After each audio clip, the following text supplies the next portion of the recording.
You just watch my wife and her lover. Now watch what I do next. The kitchen timer was ticking like a bomb when I found Sophie's phone buzzing on the granite countertop, displaying a text from someone named O that read, "Can't wait to see you tonight, beautiful. Wear that red dress I bought you." The same red dress hanging in our bedroom closet with tags still on it, the one she claimed was a gift from Greta. I'm Eli Brandt, and I've been restoring old houses for 15 years. I know rot when I see it, whether it's in century-old floorboards or 10-year marriages. The smell is always the same. Something sweet turns sour. Something that should have been solid crumbling from the inside out. "Honey, did you set up the projector in the living room?" Sophie's voice drifted down from upstairs, all sunshine and innocence. She was getting ready for our 10th wedding anniversary party, the one she'd insisted on throwing despite my suggestions that maybe, just maybe, we could keep it small this year. "Yeah, it's ready," I called back, pocketing her phone. The projector she wanted for her special slideshow of memories. The same projector she'd been fiddling with all week, claiming she was putting together a surprise presentation. Our house in Millbrook, Maine, sits on a hill overlooking the harbor. It's a 1920s colonial that I've spent the better part of a decade restoring, room by room, board by board. The kitchen where I stood had been my masterpiece. Custom cabinets, restored hardwood floors, period-appropriate fixtures that cost more than most people's cars. Sophie used to joke that I loved the house more than her. Turns out, she might have been right. The doorbell chimed, and I could hear voices gathering in our front yard. Greta's laugh, loud and theatrical as always. Mason's voice, trying too hard to be charming. And underneath it all, a voice I didn't recognize, but somehow knew had to belong to O. "Eli, can you get the door?" "I'm still getting ready," Sophie called down. I walked through the living room, past the projector setup that would soon reveal whatever surprise my wife had planned, and opened the front door to find our guests clustered on the porch. Greta stood there in a dress that cost more than my truck payment, her blonde hair perfectly styled, holding a bottle of champagne like a weapon. Mason lurked behind her, his eyes already scanning the house like he was appraising it for auction. And there, standing slightly apart from the group with the confidence of a man who'd never been told no, was someone who had to be Ole Martin. He was everything I wasn't. Tall, expensive suit, the kind of tan that comes from winter vacations in places I couldn't pronounce. His handshake was firm, his smile was perfect, and his eyes held the calculating look of a man who was used to taking whatever he wanted. "You must be Eli," he said, his voice carrying just a hint of an accent that probably made women swoon. "I'm Ole. Sophie's told me so much about you." "Funny," I replied, stepping aside to let them in. "She's barely mentioned you at all." The lie came easily. Sophie had actually been dropping his name for weeks. "Ole thinks this. Ole says that. Ole's new development project is amazing." I'd assumed he was just another client from her event planning business. Turns out I was half right. Our living room filled up quickly. Sean arrived with his wife, carrying a case of beer and wearing the same uncomfortable expression he always got when forced into social situations. Mrs. Dexter from next door appeared with a casserole and her usual arsenal of neighborhood gossip. More couples from Sophie's social circle filtered in, all of them dressed like they were attending a gallery opening rather than a backyard anniversary party. Sophie finally made her entrance, and I had to admit she looked stunning. The red dress, Ole's red dress, hugged her curves perfectly. Her dark hair was styled in loose waves, and she'd applied her makeup with the precision of a woman who knew she was being watched. "Everyone, thank you so much for coming to celebrate 10 wonderful years with my amazing husband," she announced, moving to my side and taking my arm. Her touch felt cold despite the warmth of her skin. The party moved to the backyard where I'd strung lights between the oak trees and set up tables on the deck I'd built with my own hands. Sophie played the perfect hostess, flitting between groups, making sure everyone had drinks, laughing at jokes that weren't particularly funny. But I watched. That's what I do. I observe, I analyze, I figure out what's broken and how to fix it. And what I saw was my wife gravitating toward Ole like iron filings to a magnet. "Great party, man," Sean said, appearing at my elbow with 2 beers. "Sophie really outdid herself." "Yeah, she's full of surprises," I replied, accepting the beer and taking a long pull. "You okay? You seem a little what?" "I don't know, tense, I guess." Before I could answer, Sophie appeared beside us, slightly breathless and glowing with excitement.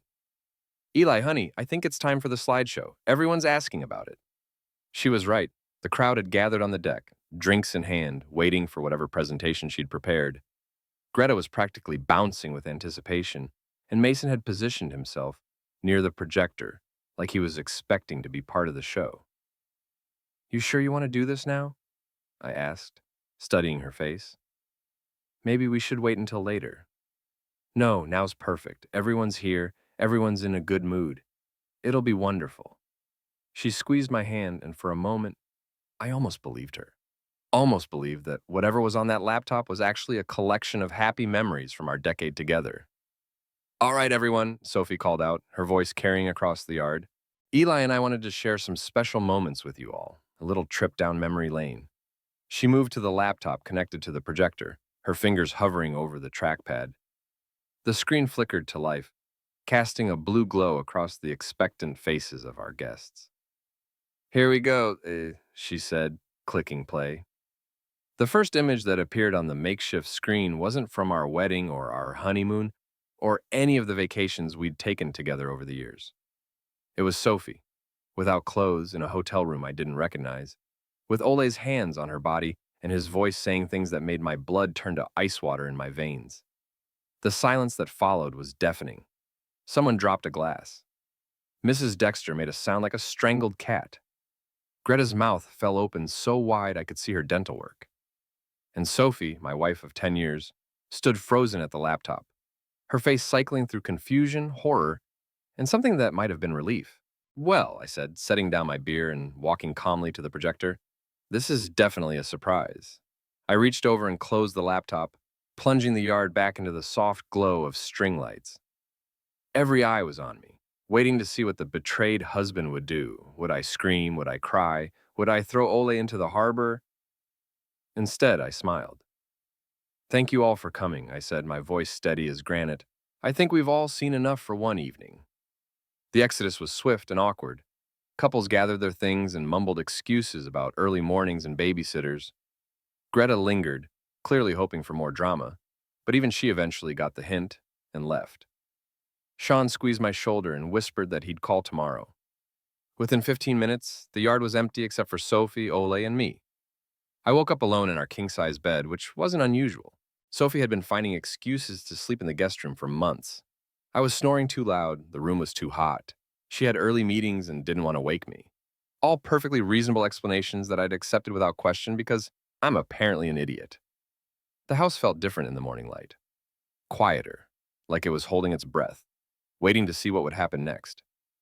I could hear Sophie moving around downstairs, the familiar sounds of her morning routine, coffee brewing, cabinet doors opening and closing, the soft pad of her bare feet on the hardwood floors I'd refinished myself. I took my time getting dressed, pulling on jeans and a flannel shirt, the uniform of a man whose hands are his livelihood. In the bathroom mirror, I looked exactly like what I was, a 40-year-old contractor who'd been sucker punched by life, gray threading through my brown hair, lines around my eyes from squinting at blueprints and measuring twice so I'd only have to cut once. Sophie was sitting at the kitchen island when I came downstairs, wrapped in the silk robe I'd bought her for Christmas. Her laptop was open in front of her, and she was staring at the screen like it might explain how her private video had ended up in our anniversary slideshow. Morning, I said, pouring myself coffee from the pot she'd made. Eli, we need to talk. I figured. She closed the laptop and turned to face me, and I could see she'd been crying. Her eyes were red and puffy, her makeup from the night before smudged and faded. For a moment, she looked like the woman I'd married, vulnerable, human, real. I don't know how that video got into the slideshow, she said. I swear to God, Eli, I don't know how it happened. I leaned against the counter, sipping my coffee and studied her face.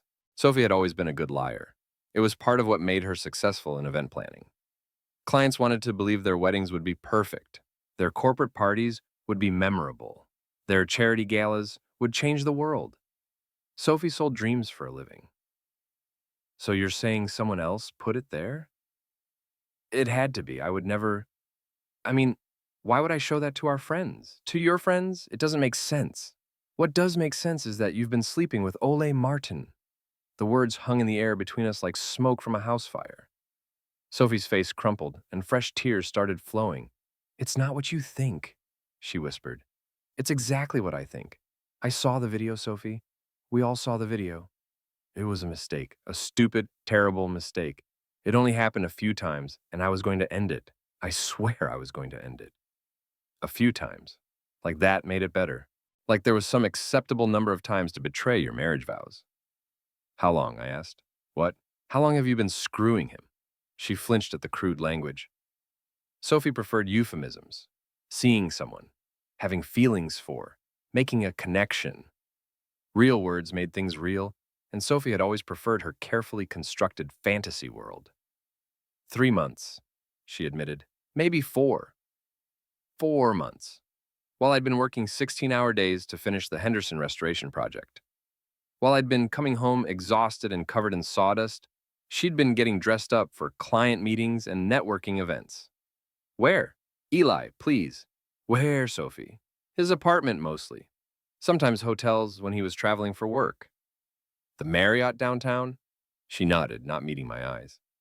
I'd driven past that hotel dozens of times over the past few months, never knowing my wife was inside with another man. Never suspecting that the woman who complained about our grocery budget was letting some real estate developer buy her expensive dresses and jewelry. "I'm sorry," she said, reaching across the island toward me. "I'm so sorry. It was stupid and selfish, and I know I hurt you, but we can fix this. We can go to counseling. We can work through it. People do it all the time." I stepped back, avoiding her touch. "Fix what exactly? The marriage or just your reputation?" "Both. I want to fix both." The kitchen timer chose that moment to start beeping. I'd forgotten about the bread I'd put in the oven before going to bed. Muscle memory took over, and I pulled out a perfectly golden loaf of the sourdough I'd been perfecting for years. The smell filled the kitchen, warm and comforting and normal. "You made bread," Sophie said, like this was somehow significant. "I make bread every Sunday, have for the past 5 years. I know, it's just, you made bread the morning after our marriage fell apart." "Our marriage fell apart months ago, Sophie. Last night was just the public announcement." My phone buzzed with a text from Sean. "You okay, man? Call if you need anything." Then another from Mrs. Dexter. "Dear, I have casserole if you need a meal." Even one from my sister in Portland. "Greta posted about last night on Facebook. Call me." "Everyone knows," I said, showing Sophie the messages. "We can handle this. We can control the narrative. I'll talk to Greta, explain that it was a mistake, some kind of technical error." "Technical error? You know what I mean." "No, Sophie, I really don't. Explain to me how you accidentally recorded yourself having sex with another man." She was quiet for a long moment, staring at her hands. "He wanted to make a video. Said it would be exciting, something just for us. I told him no at first, but he kept asking, and eventually I said okay, just once. But you kept it. I was going to delete it. I meant to delete it, but then I forgot about it, and somehow it ended up in the folder with our anniversary photos." The lies were getting more elaborate, more desperate. I could see her mind working, trying to construct a version of events that made her look like a sufferer instead of a cheater. "Sophie." "What?" "I switched the videos." The color drained from her face. "What do you mean?" "I found your phone yesterday morning, saw the texts from O, saw the photos you'd been sending back and forth, found the video on your laptop while you were getting ready for the party. You went through my things? You left your phone on the kitchen counter with a message from your boyfriend displayed on the screen." "He's not my boyfriend." "What is he then?" She didn't have an answer for that. I poured myself more coffee and sat down across from her, close enough to see the panic in her eyes. "I spent all day yesterday thinking about what to do with what I'd found. I could have confronted you privately, given you a chance to confess, and maybe work things out. I could have packed my bags and left without a word. I could have called a lawyer and started divorce proceedings. Instead, you humiliated me in front of everyone we know. Instead, I let you humiliate yourself. All I did was replace your slideshow with the truth." Sophie stood up abruptly, pacing to the window that overlooked our backyard. The tables from the party were still set up, abandoned glasses and plates scattered across the deck like evidence of a crime scene. "So what now?" she asked without turning around. "Now you call Ole and tell him it's over. Now you find somewhere else to stay while we figure out the divorce. Now you start dealing with the consequences of your choices. This is my house, too." "Actually, it's not." She spun around to face me. "What do you mean?" I bought this house with money I inherited from my grandfather before we got married. I restored it with my own hands, paid for every renovation with money from my business. Your name isn't on the deed, Sophie. The look on her face was worth every sleepless night I'd spent, wondering if I was imagining things. Every moment of self-doubt when she'd made me feel like I was being paranoid or controlling. You can't just kick me out. I'm not kicking you out. I'm asking you to leave. There's a difference. I have nowhere to go. You have Greta. You have your parents. You have Ole. Ole is married. I know, I looked him up last night. Nice family. Wonder how his wife would feel about that video. Sophie's face went white. You wouldn't. I wouldn't what? Show his wife the same video you were planning to show our friends and family? Why not? Seems fair. Because you're not like that. You're not cruel. She was right, or at least she had been right. The old Eli, the trusting husband who made bread on Sunday mornings and restored old houses and believed his wife when she said she was working late, wouldn't have been cruel. But the old Eli was gone, buried under the weight of betrayal and public humiliation. Pack a bag, Sophie. We'll figure out the rest later. Greta showed up at my door 3 hours later, armed with coffee and what she probably thought was righteous indignation. I was in my workshop behind the house, running pieces of oak through the planer for a custom cabinet job, when I heard her pounding on the front door like she was trying to wake the dead. Eli Brandt, I know you're in there. I shut off the planer and walked through the house, taking my time. Through the front window, I could see her standing on my porch in designer jeans and boots that probably cost more than most people's rent. Her blonde hair whipping in the October wind coming off the harbor. Greta, I said, opening the door. What a surprise. We need to talk. Do we? About last night, about Sophie, about what you did. I stepped aside and let her in, mostly because I was curious to hear her version of events. Greta had been Sophie's best friend since college, her partner in crime for shopping trips and girls' weekends and whatever other activities involved spending money we didn't have on things we didn't need. She stalked into my living room like she owned the place, her heels clicking on the hardwood floors. That was unforgivable, she said, spinning to face me. What you did to Sophie last night was cruel and humiliating and completely unnecessary. Unnecessary? You could have handled this privately. You didn't have to destroy her reputation in front of everyone we know. I didn't destroy anything, Greta. I just provided the visual aids for Sophie's own presentation. You know what I mean. I sat down in my leather recliner, the one piece of furniture in the house that was purely mine, worn and comfortable and completely at odds with Sophie's carefully curated aesthetic. Actually, I don't. Explain to me how I'm the bad guy in this scenario. Greta perched on the edge of the couch like she was afraid of catching something. Sophie made a mistake. A stupid, terrible mistake, but everyone deserves a chance to make things right. You didn't give her that chance. She had 4 months to make things right. She chose not to. She was confused. Ole is very persuasive and charming. And you have to admit, Eli, you haven't exactly been the most attentive husband lately. There it was, the inevitable pivot that would make Sophie's infidelity somehow my fault. Go on. I said. I'm fascinated to hear how this is my responsibility. You work all the time. You're covered in sawdust half the time you come home. When was the last time you took Sophie somewhere nice? When was the last time you bought her flowers or jewelry or surprised her with a romantic gesture? When was the last time she asked for any of those things? She shouldn't have to ask. You should want to do those things. I looked around the living room. At the crown molding I'd restored by hand, the built-in bookcases I designed and built, the refinished hardwood floors that gleamed like honey in the afternoon light. Every surface, every detail, every carefully crafted element represented hours of work, thought, and love. You're right, I said. I should have been more romantic. I should have taken her to expensive restaurants and bought her jewelry and swept her off her feet with grand gestures. Instead, I just built her a beautiful home and worked my buttocks off to provide for her and assumed that fidelity was implied in our wedding vows. You're being sarcastic. I'm being honest. There's a difference. Greta stood up and started pacing, her heels clicking in agitated rhythm on my floors. Sophie is devastated. She's staying at my place, and she's barely eaten anything since last night. She knows she made a mistake, and she wants to fix it. Then she can start by filing for divorce and making this easy on both of us. You don't mean that. I absolutely mean that. You love her. I love the woman I thought she was. Turns out that woman doesn't exist. Greta stopped pacing and fixed me with the kind of look that had probably intimidated weaker men. So that's it? 10 years of marriage and you're just going to throw it all away? I'm not throwing anything away, Greta. Sophie already did that. Everyone makes mistakes. Not everyone records their mistakes and accidentally broadcasts them to their friends and family. That was an accident. No, it wasn't. She stared at me, processing the implications. You switched the videos. I switched the videos. You son of an unpleasant person. Careful, Greta. You're a guest in my house.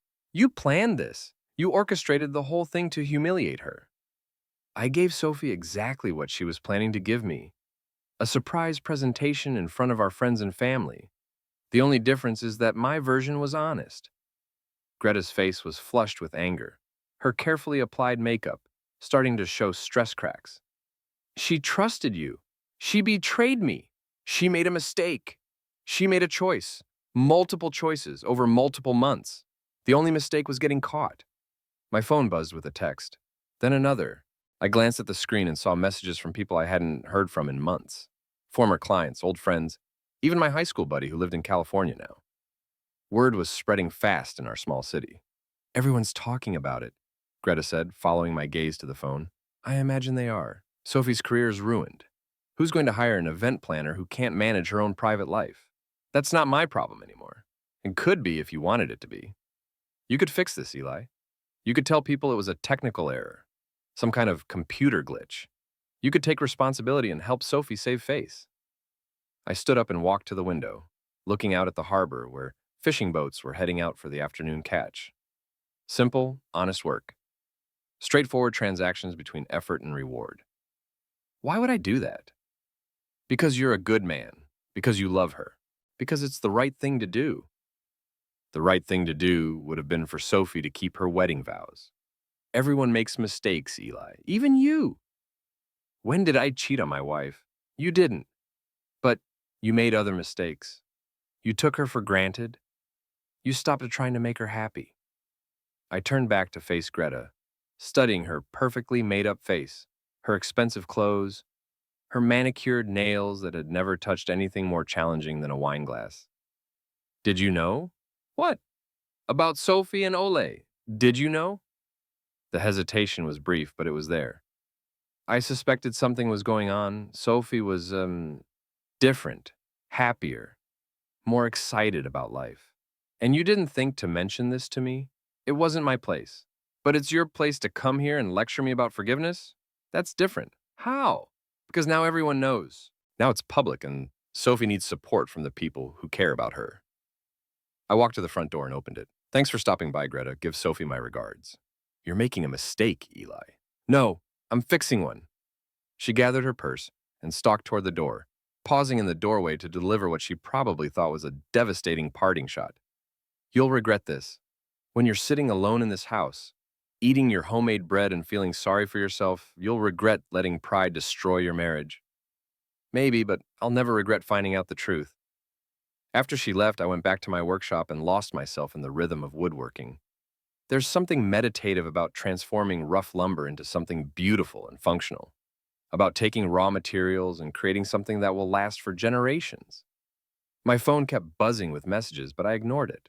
Whatever people were saying, whatever gossip was spreading through our social circle, whatever damage was being done to reputations and relationships, none of it mattered as much as the piece of oak in my hands and the cabinet that was slowly taking shape under my tools. By evening, I had a rough frame assembled and a plan for the rest of the project. I also had 17 missed calls, 43 text messages, and 6 voicemails from people who suddenly wanted to be part of my life now that it had become interesting. I deleted them all without reading or listening to any of them. Then I made myself dinner, poured a glass of whiskey, and sat on my deck watching the sun set over the harbor, alone in my beautiful house for the first time in 10 years. It felt like freedom. Mason called on Tuesday morning while I was installing crown molding in the Henderson house, an 1890s Victorian that had been neglected for decades before the new owners hired me to bring it back to life. Eli, buddy, we need to talk. I set down my nail firearm and checked the time. 7:30 a.m.? which was early for Mason under normal circumstances. He was a marketing executive who worked from home most days, the kind of guy who considered 10 a.m. an early start. Morning, Mason. What's on your mind? I think you know what's on my mind. The situation with Sophie. It's gotten out of hand. I climbed down from the ladder and walked to the window, looking out at the tree-lined street where Mason's BMW was parked behind my work truck. You're outside. Can I come in? This isn't really a phone conversation. I let him in through the front door, noting the careful way he looked around the house, appraising, calculating, the way men do when they're trying to figure out what something is worth. Nice work, he said, running his hand along the restored banister. You always work good with your hands. Thanks. What do you want, Mason? He was dressed casually in khakis and a polo shirt, boat shoes without socks. The uniform of a man who'd never done physical labor but wanted to look approachable to the working class. I want to help you fix this mess. What mess? Come on, Eli. We both know what happened Sunday night was a disaster for everyone involved. Sophie's reputation is destroyed. You look like a vengeful psychopath. And all of our friends are picking sides like we're in middle school. I leaned against the restored mantelpiece, studying Mason's face. We'd been friends for almost 5 years, ever since Sophie had met his wife at some charity function and decided we should all hang out together. He was the kind of friend you had because your social circles overlapped, not because you particularly enjoyed his company. I'm not the one who created this situation. No, but you're the one who made it public. You could have handled this privately, worked things out between you and Sophie without involving everyone else. Funny, that's exactly what Greta said yesterday. Greta came to see you? She did. Very concerned about Sophie's reputation. Very concerned about my cruel and unusual punishment of an innocent mistake. Mason shifted uncomfortably, his eyes darting around the room like he was looking for an escape route. Look, I'm not here to take sides. I like both of you, and I want to see you work this out. There's nothing to work out. Sophie cheated, I found out. Now we're getting divorced. Pretty straightforward. It doesn't have to be, doesn't it? People forgive infidelity all the time. Look at the Clintons. Look at any number of celebrity couples. Marriage is about more than just related to Zek's fidelity. I stared at him, wondering if he actually believed what he was saying or if this was just his version of damage control. Is it? Of course it is. It's about partnership, companionship, building a life together. Sophie made a mistake, but that doesn't erase 10 years of marriage. What would you do, Mason? If you found out your wife was sleeping with someone else, recording it, and planning to share the evidence with your friends, what would you do? I'd be hurt. I'd be angry. But I'd also try to understand why it happened and what I could do to fix it. And if you couldn't fix it, I'd keep trying. Even if she didn't want to fix it, Sophie wants to fix it. She's devastated by what happened. Sophie's devastated by getting caught. There's a difference. Mason walked to the window and looked out at the street, his hands clasped behind his back like a general surveying a battlefield. You know what people are saying, don't you? I can imagine. They're saying you planned the whole thing, that you deliberately humiliated Sophie in the most public way possible because you wanted revenge. People say a lot of things. They're saying you're unstable, dangerous even, the kind of man who might do something violent if pushed too far. I felt something cold settle in my chest, a familiar anger that I'd been keeping carefully controlled for the past 3 days. Are you threatening me, Mason? I'm warning you. People are scared of you right now. They don't know what you might do next. What I might do next is finish this molding, go home, make dinner, and watch the game. Same thing I do every Tuesday. That's not how it looks from the outside. How does it look from the outside? Mason turned back to face me, and I could see something calculating in his expression. It looks like a man who's capable of planning an elaborate revenge scheme might be capable of other things too. Other things like what? Like making Sophie's life miserable. Like bothering Ole. Like making it impossible for anyone involved to move on with their lives. I set down my tools and gave Mason my full attention. Mason, let me be very clear about something. I switched 2 videos on a laptop. I didn't break any laws, I didn't hurt anyone physically, and I didn't do anything that Sophie wouldn't have done to me if she'd had the chance. If people want to be scared of that, that's their choice. But you're not done, are you? What do you mean? This was just the opening move. You're planning something else.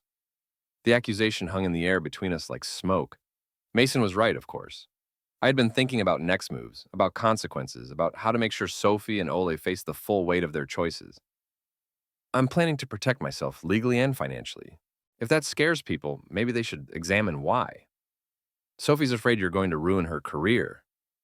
Sophie ruined her own career. You could help her fix it. Why would I do that?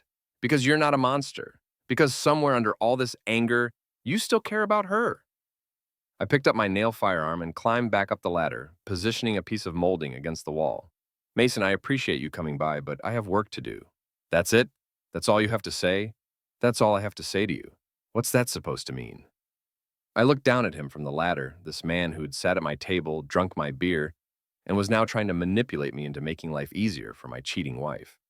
It means I'm starting to wonder whose side you're really on. I'm not on anyone's side. I just want this whole situation to go away. Why? Because it's uncomfortable for everyone.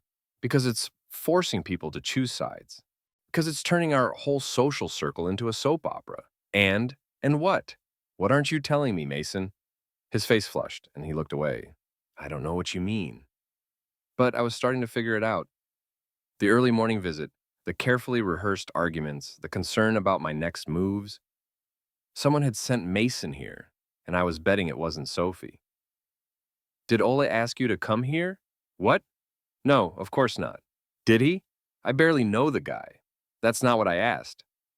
Mason ran his hand through his hair, a nervous gesture I'd seen him make whenever he was trying to close a difficult sale. Look, Ole might have mentioned that he was concerned about the situation getting out of hand. He's worried about his family, his business reputation. This whole thing could destroy him. Good. That's not good, Eli. That's vindictive. That's consequences. He has kids, a wife who doesn't deserve to be hurt by this. Then maybe he should have thought about that before he started sleeping with mine. I went back to work, positioning the molding and firing nails with more force than strictly necessary. Mason stood there for another few minutes, probably trying to think of another angle, another argument that might convince me to make his life easier. Finally, he gave up. You're making a mistake, Eli. This path you're on, it doesn't lead anywhere good. Maybe not, but it leads away from where I was. And that's good enough for now. After he left, I called Sean. You busy? Never too busy for you, man. What's up? I need a favor. Actually, I need some information. Shoot, what do you know about Ole Martin? The real estate guy? Not much. Why? He's the one Sophie's been sleeping with. No mess. That pretty boy with the fancy car. You know him? He brought his Beamer in for service a couple months ago. Acted like he was doing me a favor by letting me work on it. Real piece of work. What kind of work did you do? Just routine maintenance. Oil change, tire rotation, some kind of electrical issue with the sound system. Why?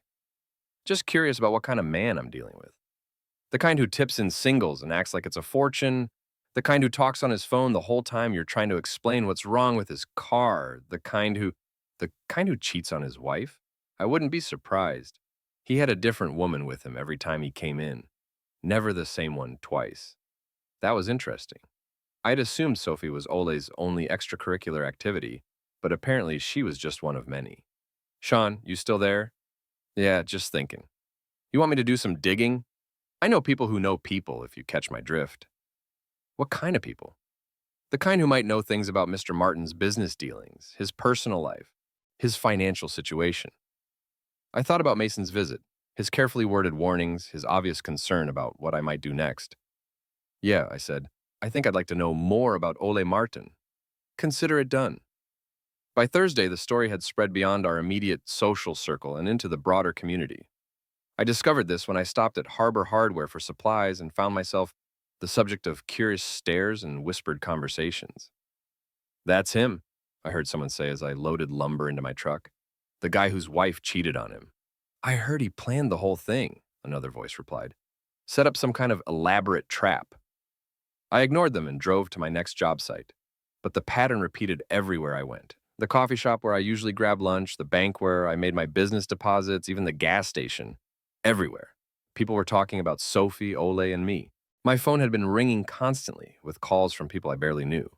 All of them wanting details, wanting to offer support, wanting to insert themselves into the drama. I'd stopped answering calls from numbers I didn't recognize, but the voicemails kept piling up. The most interesting call came from Petra Walsh, a divorce attorney I'd met at a charity auction 2 years earlier. She was smart, ruthless, and expensive. Exactly what I needed. Mr. Brandt, I'm calling because I think you might need legal representation in the near future. What makes you think that? Because half the city is talking about your marital situation, and the other half is posting about it on social media. When private matters become public spectacles, lawyers usually get involved. She was right. I'd been so focused on the immediate satisfaction of exposing Sophie's betrayal that I hadn't thought much about the legal implications. I'd like to meet with you, I said. I was hoping you'd say that. Can you come in tomorrow afternoon? Petra's office was in a converted Victorian mansion downtown, all dark wood and leather furniture that spoke of old money and established power. She was exactly as I remembered her. Mid-40s, silver hair, sharp suit, and eyes that missed nothing. Coffee? Please? She poured from an expensive-looking machine and settled behind her desk, opening a legal pad and clicking her pen. Tell me about your marriage. I gave her the basics. How we met, when we married, our respective careers, our financial arrangements. She took notes without comment, occasionally asking for clarification on dates or details. Children? No. Shared assets? The house is in my name only. We have joint checking and savings accounts, but most of our money comes from my business. Sophie has her event planning company, but it's small, maybe $20,000 a year in profit. Prenup? No. Infidelity clause in any agreements? No formal agreements. She made more notes, then looked up at me. Maine is a no-fault divorce state, which means cheating doesn't technically matter in terms of asset division. However, the public nature of your wife's infidelity might work in your favor, especially if she tries to claim spousal support. What do you mean? I mean, no judge wants to award alimony to someone who's been publicly exposed as an adulterer. It looks bad, and judges care about how things look. So what are my options? Depends on what you want. Do you want a quick, clean divorce with minimal drama? Or do you want to make this as difficult as possible for your wife? I thought about Sophie as staying at Greta's house, probably crying and playing the sufferer. I thought about Ole, worried about his reputation and his family. I thought about Mason's visit and his thinly veiled threats. I want to protect myself and my assets. Beyond that, I want Sophie to face the consequences of her choices. Fair enough. I'll draft divorce papers citing irreconcilable differences, but we'll include language about the infidelity for the record. We'll ask for the house, your business assets, and your personal property. We'll offer her half of the joint accounts and her own business. What about spousal support? We'll argue that her infidelity and the damage to her reputation are self-inflicted wounds that don't entitle her to ongoing support from you.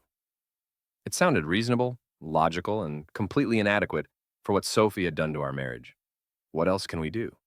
Petra leaned back in her chair, studying me. Legally, not much more than I've outlined. Maine doesn't allow punitive damages in divorce cases, and you can't sue for emotional distress based on cheating. What about Ole? What about him? Can I go after him somehow? For what? Alienation of affection? Maine abolished that cause of action years ago. Criminal conversation? Same thing. Legally speaking, Mr. Martin didn't break any laws by sleeping with your wife. So he just gets away with it? From a legal standpoint, yes. From a practical standpoint, she shrugged. That depends on how creative you want to get. What do you mean? I mean, there are ways to make someone's life difficult that don't involve the legal system. Ways to ensure that actions have consequences, even if those consequences aren't court-ordered. I leaned forward, interested. Such as? I can't advise you on anything illegal or unethical, but I can tell you that information is power, and powerful people often have secrets they'd prefer to keep private. You're suggesting I investigate Ole? I'm suggesting that knowledge is useful in negotiations. If Mr. Martin has business interests that might be affected by publicity, if he has relationships that might be damaged by exposure, if he has financial arrangements that depend on his reputation, well, that's all public information that anyone could discover. And if I discovered information like that, then you'd be in a position to suggest that Mr. Martin might want to make your divorce proceedings as smooth as possible, for everyone's sake. I understood. Petra was talking about leverage, about finding pressure points that could be used to ensure Ole didn't interfere with my divorce or try to continue his relationship with Sophie. How would someone go about gathering that kind of information? Hypothetically, they might hire a private investigator. They might research public records. They might talk to people who know Mr. Martin professionally or personally. Hypothetically. Hypothetically. I left Petra's office with a retainer agreement and a list of private investigators she'd worked with in the past. I also had something I hadn't expected, a sense of purpose beyond just ending my marriage. Sophie and Ole had made their choices in private, thinking they could control the narrative and minimize the consequences. They'd underestimated my willingness to make their private choices public knowledge. They were about to learn that public knowledge was just the beginning. That evening, I called Sean. What did you find out about our friend Ole? Interesting stuff. You want to meet somewhere, or should I come to your place? Come here and bring beer. Sean arrived an hour later with a six-pack and a folder full of papers. We sat on my deck watching the harbor lights reflect on the water while he laid out what he'd discovered. Ole Martin, 36 years old, married to Rebecca Martin for 8 years, 2 kids, ages 6 and 4.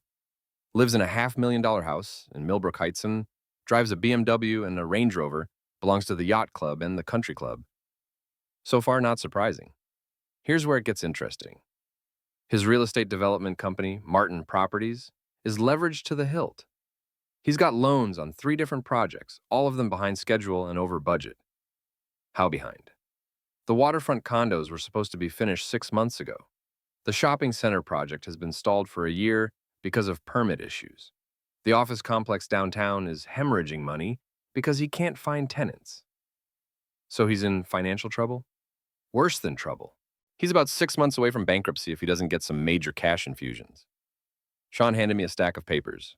Public records, loan documents, permit applications, all of them painting a picture of a man whose expensive lifestyle was built on borrowed money and borrowed time. There's more. Rebecca Martin filed for separation 2 months ago.